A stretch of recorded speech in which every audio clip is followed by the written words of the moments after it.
The great hall of the council stretched across 300 meters of polished black stone. Massive pillars rose toward a ceiling that seemed to touch the stars themselves. Thousands of alien delegates filled the circular chambers, their voices creating a constant buzz of noise that echoed off the ancient walls. Representatives from 47 different species had gathered here today. They came from worlds scattered across the galaxy. Some had traveled for months just to attend this gathering. In the very center of the hall stood a small platform. It was barely 2 meters wide. On this platform stood a single human woman. She was neither tall nor particularly impressive looking. She wore simple gray clothing that contrasted sharply with the elaborate robes and armor of the aliens around her. Her name was. She was 43 years old. She had brown hair streaked with gray and tired eyes that had seen too many battles. Stood perfectly still. Her hands were clasped behind her back. Her breathing was slow and measured. She did not look around at the crowd. She did not react to the noise. She simply waited. Above her head, floating screens displayed her image to the entire assembly. They had designed this hall to make anyone standing on that platform feel small. They wanted prisoners and petitioners to understand their place in the galactic order. Humanity was new to this stage.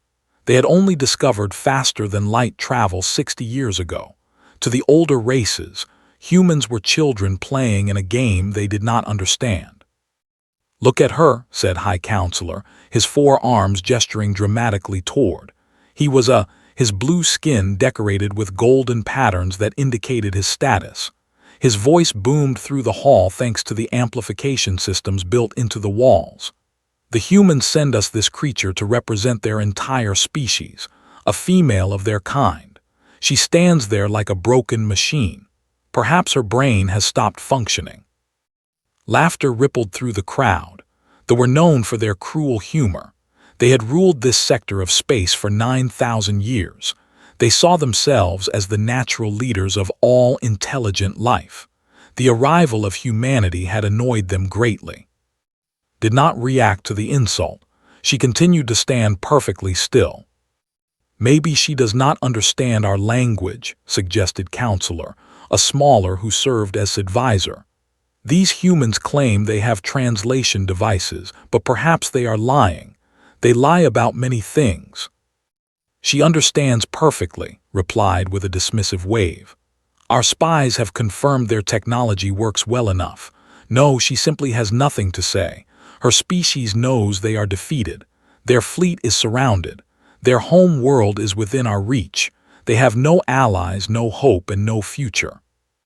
Blink slowly. That was her only movement. The crowd grew louder as more aliens joined in mocking the silent human. A group of traders began making bets on how long she would stand there before crying or begging. The delegates, a species of creatures, clicked their mandibles in what passed for their version of laughter. Even the normally dignified observers allowed themselves small smiles at the spectacle. This had been going on for 6 hours. 6 hours of standing, 6 hours of insults, 6 hours of waiting. Had not moved. She had not spoken. She had not asked for water or rest. She simply stood there, her eyes fixed on some distant point that only she could see. "Perhaps we should proceed with the formal charges," suggested Elder, one of the oldest still serving on the council. He was over 900 years old, and unlike his younger colleagues, he seemed uncomfortable with this display. "We have made our point. The human understands she is helpless." "No," said firmly. "Let her stand longer. Let her suffer. Her people killed 2 million soldiers in their pathetic resistance. They destroyed one of our shipyards. They refused our generous offer of peaceful surrender. They must learn what it means to defy us." Heard every word. Her translation implant fed the language directly into her brain. She understood the threats, the mockery, and the hatred. She understood exactly what they intended for humanity. They planned to make an example of Earth. They would destroy major cities. They would take millions of humans as slaves. They would strip the planet of resources and leave it a dead rock floating in space. This was how they maintained their empire. This was how they had treated dozens of other species that dared to resist them, but kept waiting. The 7th hour began. "This is becoming tedious," complained ambassador from the delegation. "There were allies of the bound to them by ancient treaties and shared conquests. Make her speak or begin the trial. We have trade agreements to discuss."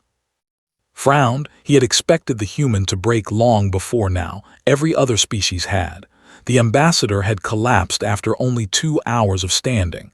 The representative had begun crying after 3. Humans were supposed to be weak. Their bodies were fragile. They were short.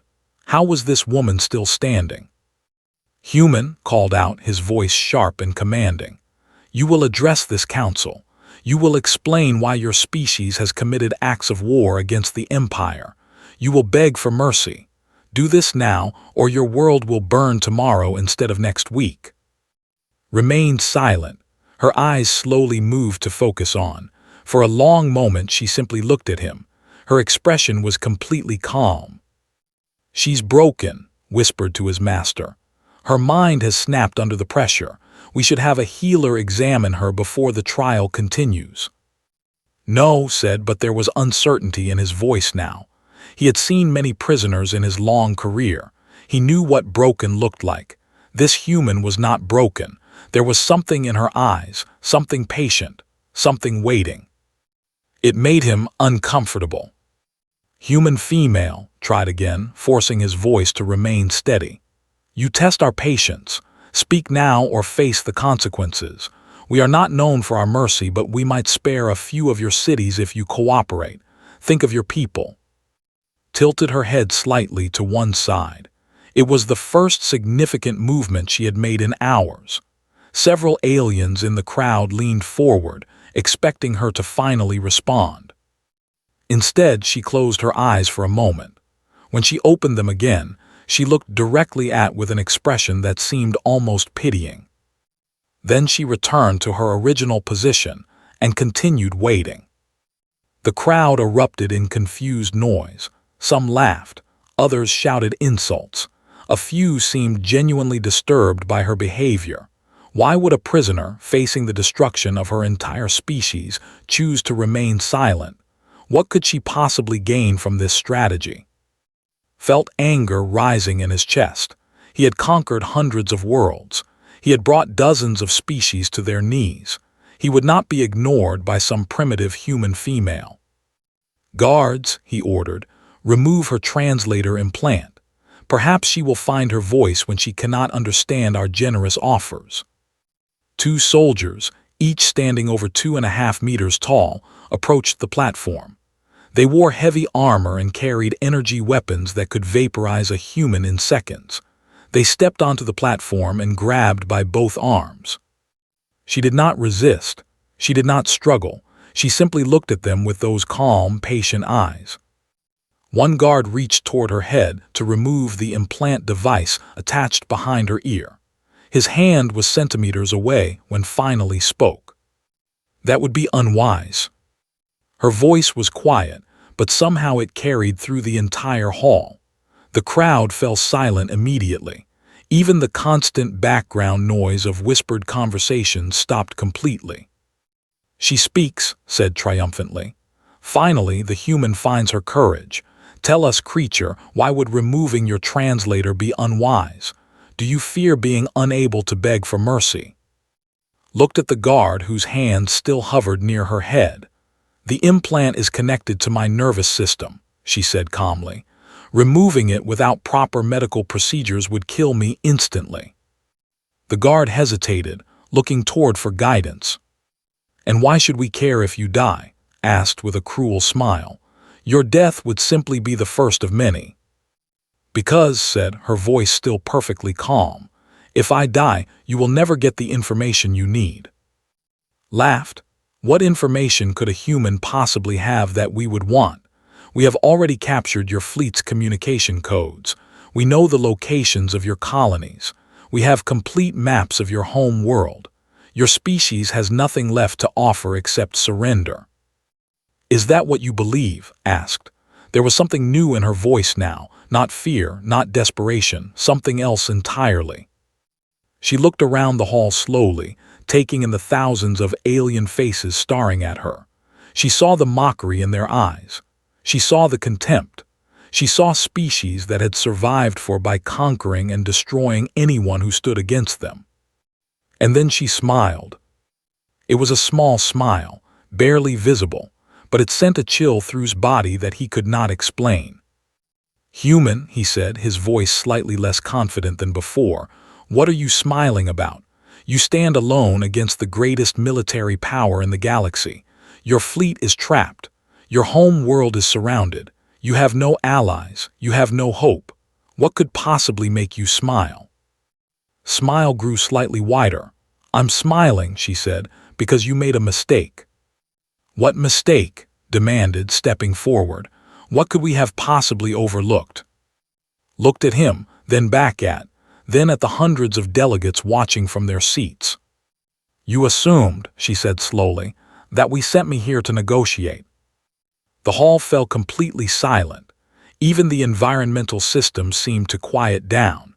Every alien in the room was focused on the small human woman standing on the platform. "Then why are you here?" asked, unable to hide the uncertainty in his voice. Looked up at the massive ceiling above her. She looked at the ancient architecture that they were so proud of. She looked at the security systems, the guard positions, and the structural supports that held the entire building together. "I was sent here," she said quietly, "to wait." "Wait for what?" demanded. Turned to face him directly. Her eyes met his. In that moment saw something in those human eyes that he had never seen before. It was not fear. It was not submission. It was not even hatred. It was certainty. "I was sent here," said, "to wait long enough for your entire leadership to gather in one place, to wait until your security protocols became lax from boredom, to wait until your fleet's attention was focused here instead of on your outer defenses." Felt his blood run cold. "I was sent here," continued, her voice growing stronger, "to keep you all busy while humanity did what we do best." "What?" whispered, his voice barely audible. "Does humanity do best?" Smile became something sharp, something dangerous. "We adapt, we prepare, we wait for the right moment, and when that moment comes—" She paused, looking around at the suddenly terrified aliens. "We remind everyone why they should never have underestimated us." The great hall erupted into chaos. Alarms began screaming throughout the massive building. Red emergency lights flashed from hidden panels in the walls. The beautiful artificial sky projected on the ceiling flickered and died, replaced by harsh white emergency lighting that made everything look sharp and ugly. Grabbed the communication device attached to his wrist and shouted orders. His voice was barely audible over the noise of panicking delegates rushing toward exits. Security teams poured into the hall from every entrance, their weapons drawn and ready. "What have you done?" screamed at. "What have you done to us?" Remained standing on her platform, perfectly calm amid the chaos. "I haven't done anything," she said. "I've simply been waiting, as I said." Rushed to a nearby control panel and began pulling up reports. His blue face turned pale as he read the information scrolling across the screen. "High Counselor," he said, his voice trembling, "we're receiving reports from the outer sectors. Massive fleet movements. Hundreds of ships appearing from uncharted space lanes." "Human ships?" demanded. "Yes, and others. Ships we don't recognize. At least 15 different designs." His hands shook as he continued reading. "They're attacking our supply lines. Our communication relays are going dark one by one. We're losing contact with the outer colonies." Stared at. "You said humanity had no allies." "No," corrected him gently. "You said we had no allies. I never confirmed that. But our intelligence services monitored every communication. We tracked every human ship. We knew exactly where your people were and what they were doing. You knew what we wanted you to know." Finally stepped down from the platform, moving slowly and deliberately. The guards around her raised their weapons, but she ignored them completely. For 60 years, humanity has been watching your empire, learning your methods, understanding your weaknesses. She walked toward, who found himself backing away from her despite being twice her size. You thought we were primitive because we were new to space travel. You assumed that because our technology was younger, we were inferior. But you made a critical error in your calculations. What errors? Voice cracked. You measured our advancement by our technology, stopped a few meters away from him. You never considered how fast we developed that technology. 60 years ago, we had never left our solar system. Today, we have weapons you've never seen before. Alliances with species you believed were extinct. Ships that can travel through space in ways your scientists thought were impossible. More reports came flooding in. His voice grew more panicked with each update. The 8th Fleet is under attack at Marker Station. The shipyards at Prime are burning. Unknown vessels have been spotted near the home world. Call the Defense Fleet, ordered. Call everyone. Bring everything we have back to protect Prime. That's exactly what they want you to do, Elder said quietly. He had been watching throughout the chaos, and unlike the others, his expression was not panic. It was resignation. She kept us here for hours. Our fleet commanders have been waiting for instructions that never came.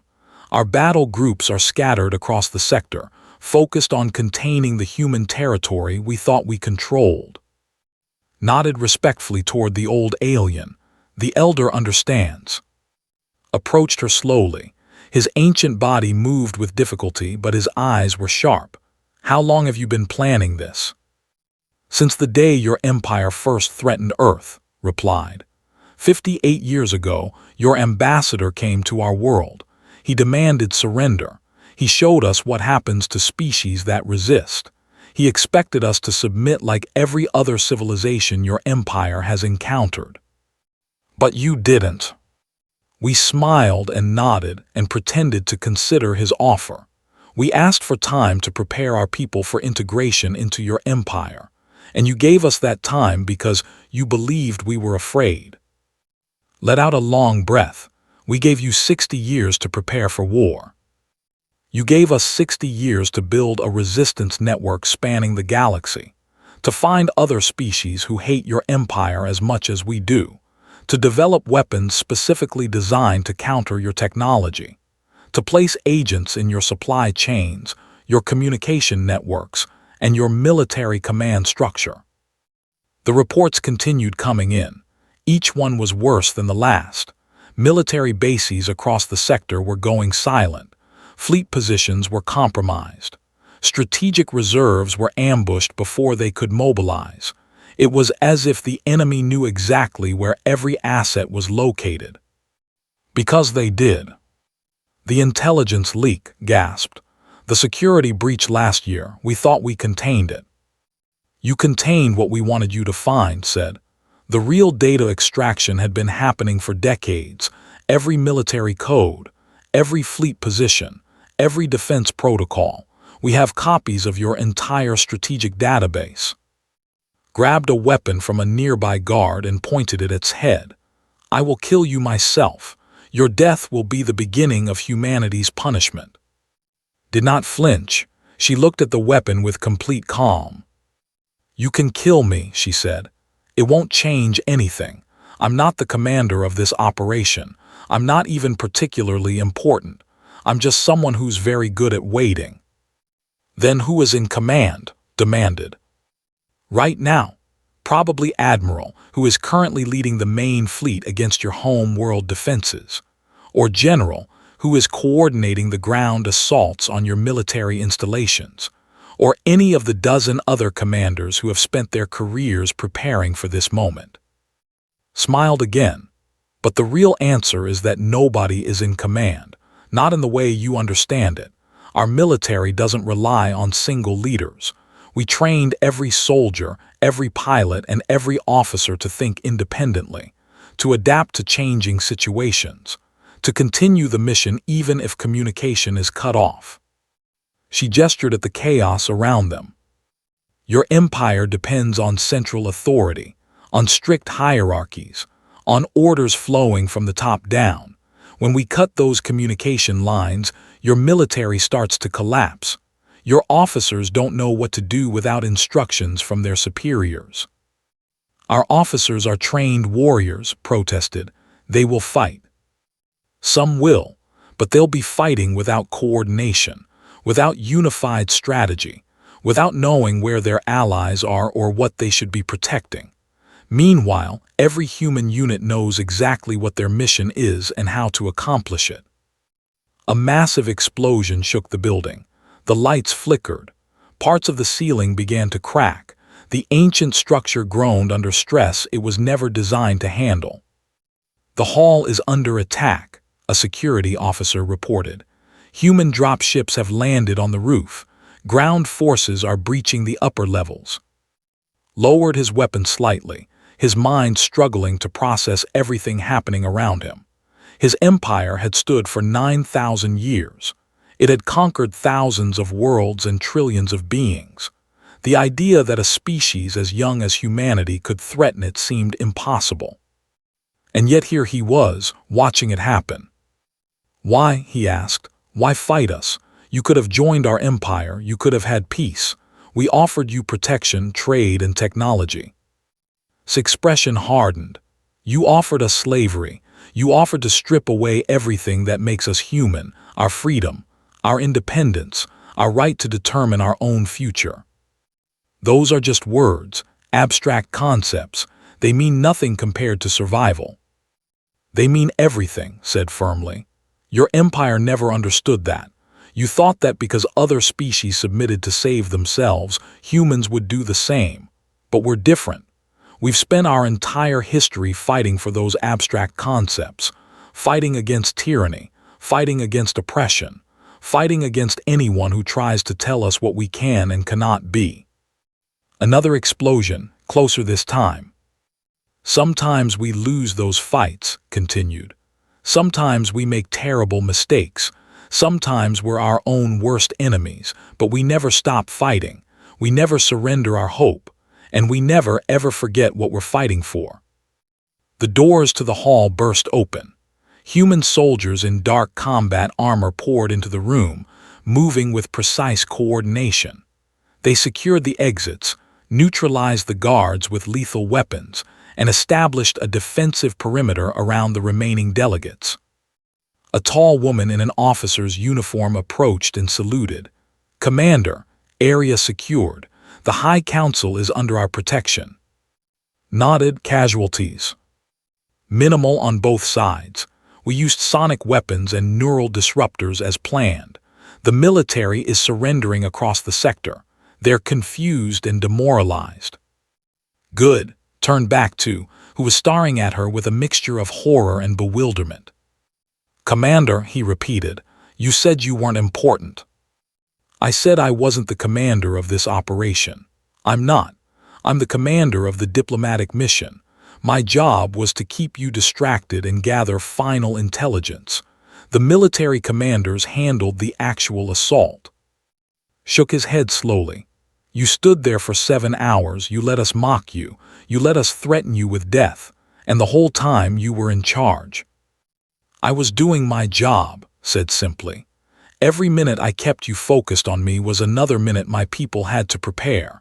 Every hour of your boredom was another hour your security protocols degraded. I didn't need to do anything impressive. I just needed to wait. Elder let out what might have been a laugh. It was a dry, humorless sound. 9,000 years, he said. In 9,000 years, no one has ever defeated us. Not like this. You've never faced anyone like us, replied. The old alien nodded slowly. What happens now? Will you destroy our cities, take our people as slaves, do to us what we would have done to you? Was quiet for a long moment. She looked at the terrified delegates, the captured guards, and the ancient hall that had witnessed of dominance. No, she said finally. No, his voice was sharp with disbelief. You have us at your mercy. You could end our entire civilization. Why would you show restraint? Because that's not who we are. walked toward the center of the hall where she had stood silently for so many hours. She turned to face the assembled aliens. Humanity did not come here to become the next empire. We did not fight this war to conquer. We fought it to survive, to protect our home, to ensure that no one could ever threaten our existence again. She spread her arms wide. Every species in this room has suffered under rule. Some of you were conquered. Some of you were allies who were treated as inferiors. Some of you lost your homes, your families, and your freedom. Today, that ends. The delegates stirred. Confusion and hope mixed in their expressions. We're offering something new, continued. Not an empire, not dominance, a federation, an alliance of equal partners who work together by choice, not by force, where every species has a voice, where conflicts are resolved through diplomacy, not conquest. That's impossible, scoffed. Different species cannot cooperate as equals. Someone must lead, someone must have power. That's what you believe because that's all you've ever known. But humans have spent our history learning how different groups can work together. We've made mistakes. We've failed countless times, but we've also succeeded. We've built nations from dozens of different peoples. We've created organizations that span our entire world. We know it can be done because we've done it. Looked directly at. You have a choice. Your empire is finished. Your military is broken, but your people still live. Your world still exists. You can join this new federation as members. You can keep your culture, your traditions, and your identity.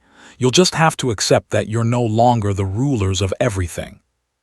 His face twisted with rage. The people will never accept such humiliation. Then the people will be left behind, said calmly. The universe is changing. You can change with it or you can fade into irrelevance. The choice is yours. She turned away from him and addressed the other delegates. To the rest of you, humanity extends an invitation. Help us build something better. Help us create a galaxy where strength isn't measured by conquest, but by cooperation. Where power isn't about domination, but about mutual respect. The hall was silent. Thousands of aliens considered her words. Some looked skeptical, some looked hopeful, some were still too frightened to think clearly. Then Elder slowly stepped forward. His ancient body trembled with the effort, but his voice was clear. I have lived for 900 years. I have seen my people conquer countless worlds. I have watched civilizations rise and fall. I have committed acts that shame me to remember. He bowed his head. I am tired of conquest. I am tired of fear. If there is truly a different way, then I would like to see it before I die. He looked up at. We'll consider your offer. Sputtered in outrage, but others were nodding slowly. They had watched their empire crumble in hours. They had seen that their strength was not as absolute as they believed. Perhaps it was time to listen to new ideas. One by one, other delegates stepped forward. Even clicked their mandibles in what their translators identified as agreement. We will talk, said Ambassador. We will listen, but we must see evidence that humans can truly lead without dominating. Nodded. You'll see it, starting now. 3 months later, stood on a balcony overlooking the new capital city of the Galactic Federation. The city had been built on neutral ground, a small moon that had never belonged to any species. Construction drones worked constantly, adding new buildings and infrastructure to accommodate the growing number of diplomatic missions. She held a cup of coffee in her hands, real coffee from Earth, and watched the sun rise. 2 suns rose over the horizon here, one yellow and one orange, painting the sky in colors that no human had ever seen before joining the stars. You should be sleeping. Turned to see Admiral approaching. He was a small man with gray hair and eyes that had seen too many battles. He had commanded the fleet that broke the defenses. His name was already legendary among the allied species. I don't sleep much anymore, admitted. Too many things to think about. Joined her at the railing. The council sessions are going well. The new trade agreements should be finalized next week. They have agreed to share their agricultural technology with the outer colonies. I heard good news. You don't seem happy about it. Took a slow drink of her coffee. I keep waiting for something to go wrong. We moved so fast. We took down an empire that lasted 9,000 years. Now we're trying to build something to replace it. What if we fail? Was quiet for a moment. Do you remember what you told me when we first started planning this operation? I said a lot of things over the years. You said that humans have never been able to resist a challenge. That when someone tells us something is impossible, we take it as an invitation to prove them wrong. Smiled slightly. I was probably drunk when I said that. You were, but you were also right. Gestured at the city below them. 20 species have joined the Federation so far. More are considering it. For the first time in galactic history, civilizations are choosing to work together instead of fighting for dominance. Or they're just afraid of what we might do if they refuse. Some of them maybe, but not all. I've talked to the ambassador. She genuinely believes in what we're building. So does Elder. They see this as a chance for something new. Nodded slowly. Has been surprising. I expected him to be our biggest opponent. Instead, he's become one of our strongest advocates. People change when you give them reasons to hope. Turned to face her directly. You gave them that hope, standing in that hall for 7 hours, refusing to break. You showed them something they'd never seen before. I showed them a tired woman who was too stubborn to sit down.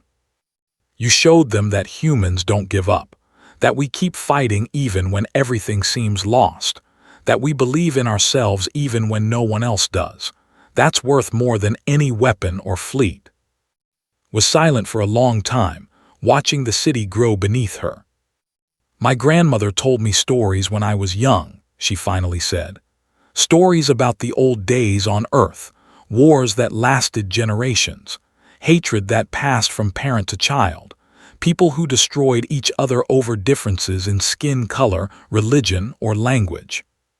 She took another drink of coffee. She also told me stories about how we overcame those things, how we learned, slowly and painfully, to see each other as people instead of enemies, how we built bridges across divisions that had seemed permanent, how we created something better out of the ashes of our mistakes.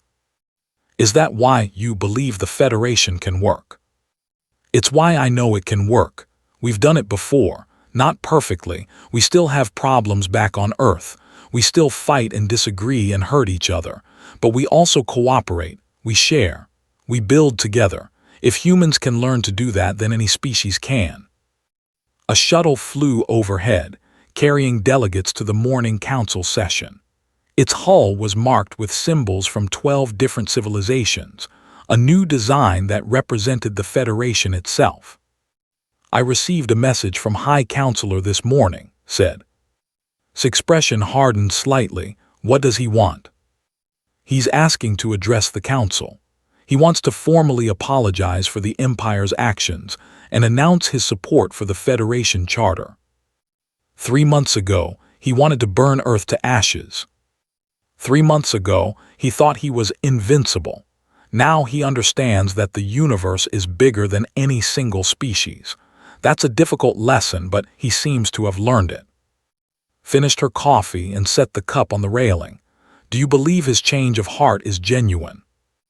I believe he's intelligent enough to recognize when the situation has changed. Whether his feelings have changed as well, shrugged. Does it matter?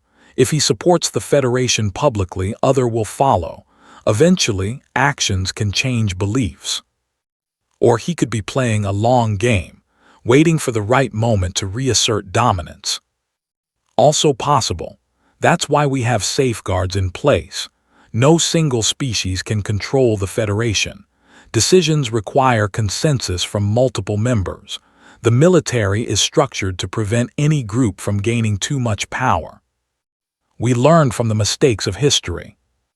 We learned from our own history, yes, and from the histories of every species that came before us. A young officer appeared at the balcony entrance. "Commander, the morning briefing is starting. The council members are asking for you." Nodded. "Tell them I'll be there in 5 minutes." The officer saluted and left. "How does it feel?" asked, "being the most famous human in the galaxy?" Laughed, though there was little humor in the sound. "Uncomfortable. I spent most of my career trying to stay invisible. Intelligence operatives don't usually become public figures. Intelligence operatives don't usually win wars by standing still for 7 hours. I wasn't trying to win a war. I was trying to buy time." "You accomplished both." Put a hand on her shoulder. "Whether you wanted it or not, you've become a symbol. People look at you and see what humanity can be at its best: patient, determined, unwilling to surrender no matter the odds. What happens when they see what humanity can be at its worst? Then they'll see that we're not perfect, that we make mistakes, that we struggle with the same flaws every intelligent species struggles with, and maybe that will help them trust us more, not less." Considered his words. "You really believe that?" "I believe that honesty builds stronger foundations than pretending to be something we're not. We're not saviors. We're not perfect beings come to enlighten the galaxy. We're just another species trying to survive and find meaning in a universe that doesn't care about any of us." That's a surprisingly philosophical outlook for a military commander. Smiled. "I've had a lot of time to think since the shooting stopped. Turns out that winning wars is easier than building peace."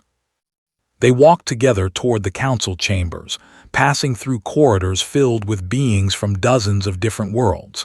Some nodded respectfully others stared with curiosity or suspicion. A few still showed fear when they saw a human approaching. That fear would take time to overcome. Humanity had announced itself to the galaxy with overwhelming force. Even though that force had been used in defense, it had left an impression. The other species now knew what humans were capable of when threatened. The council chamber was a massive circular room designed to accommodate representatives from any species. Seats adjusted automatically to different body types. Environmental controls could be modified for each section. Translation systems ensured that every word was understood by every listener. Took her place at the human delegation's table. Admiral sat beside her, along with Dr. Sarah Martinez, their chief diplomat, and General Thomas, the military liaison. "Good morning, Commander," Martinez said. "You look tired." "I'm always tired. What's on the agenda today?" "Speech is first. Then we're discussing the refugee situation on the former border worlds. After that, there's a proposal from to establish a joint scientific research program." "Anything controversial?" "Everything is controversial. We're trying to rebuild galactic civilization from scratch. Every decision affects billions of lives." Nodded. "Then let's get started." High Counselor entered the chamber with a small delegation of officials. He looked different than he had 3 months ago. The arrogance was gone from his posture. His elaborate robes had been replaced with simpler clothing. He walked like someone who had experienced defeat and was still learning to live with it. He approached the central podium and waited for the chamber to quiet down. "Delegates of the Galactic Federation," he began, his voice carrying through the translation systems. "I stand before you today not as a conqueror but as a petitioner, not as a ruler but as a servant of my people." The chamber was completely silent. Every being present understood the significance of this moment. For 9,000 years, the Empire dominated this region of space. We believed that power gave us the right to rule. We believed that strength justified our actions. We believed that other species existed to serve our interests. His voice wavered slightly. "We were wrong." A murmur passed through the crowd. This was unprecedented. In all of history, no leader had ever publicly admitted fault. "Our empire is gone. Our military is broken. Our pride has been humbled. These things have caused great pain to my people, but in that pain we have found something unexpected. We have found the opportunity to change." He looked directly at. 3 months ago, I stood in the Great Hall and mocked a human woman for her silence. I threatened her people with extinction. I believed that her patience was weakness. I was wrong about that too. Her patience was not weakness. It was strength of a kind I had never encountered before. It was faith in something larger than herself. It was trust in her people and their ability to overcome any challenge. Kept her expression neutral, but she felt something shift inside her. This was not the speech of a defeated enemy trying to survive. This was the speech of someone genuinely struggling to understand a new reality. "The people formally petitioned to join the Galactic Federation," continued. "Not as leaders, not as conquerors, but as partners, as equals. We ask for the chance to prove that we can change, that 9,000 years of empire can give way to something better." He bowed his head. "We ask for forgiveness. We know we do not deserve it, but we ask nonetheless." The chamber erupted in conversation. Some delegates shouted objections. Others expressed support. The noise level rose until the moderator had to call for order. When silence finally returned, stood up. "The human delegation has a response to High Counselor's petition." The chamber focused on her. Despite everything she had accomplished, she still felt uncomfortable being the center of attention. 6 decades ago, the Empire threatened to destroy everything we loved. They gave us a choice between submission and annihilation. We chose to fight instead. We spent 60 years preparing for a war we weren't sure we could win. She walked toward the central podium, "We won that war, but winning wars is not enough. It has never been enough. Human history is filled with examples of victorious powers becoming the new oppressors, of freedom fighters becoming tyrants, of revolutionary movements eating themselves." She stopped a few meters from. "We came to the stars because we wanted to explore, to learn, to find answers to questions we had been asking since we first looked up at the night sky. We did not come here to build an empire. The Federation is our attempt to create something new, something that has never existed before. A community of equals working together not because they are forced to, but because they choose to." She looked at directly. "Your people have caused immense suffering. That cannot be undone. It cannot be forgotten, but it can be balanced over time through actions, through genuine commitment to change." Extended her hand.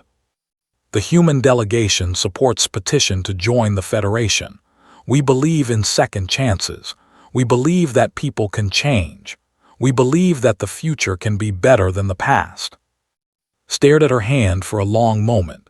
His expression showed surprise, confusion, and something that might have been hope. Slowly, carefully, he took her hand. "Thank you," he said quietly.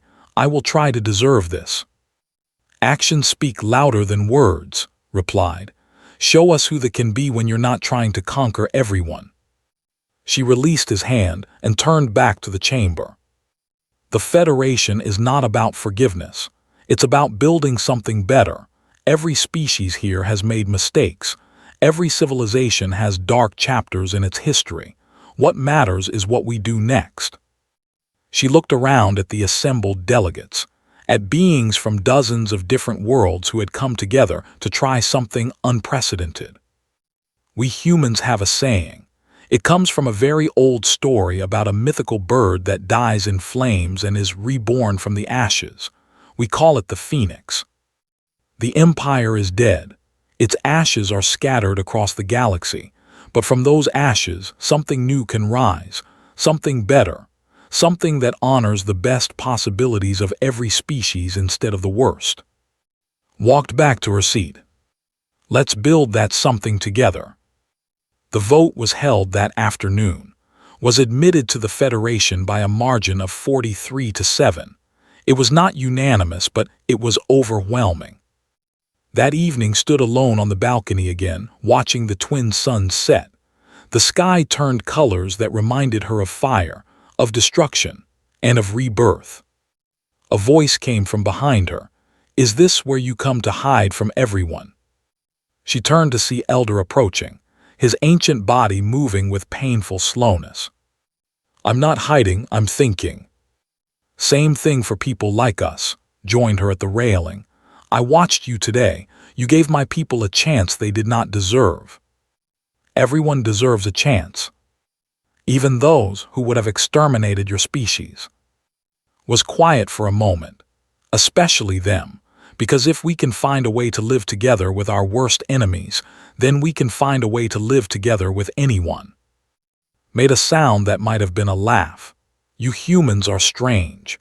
You fight harder than any species I have ever seen.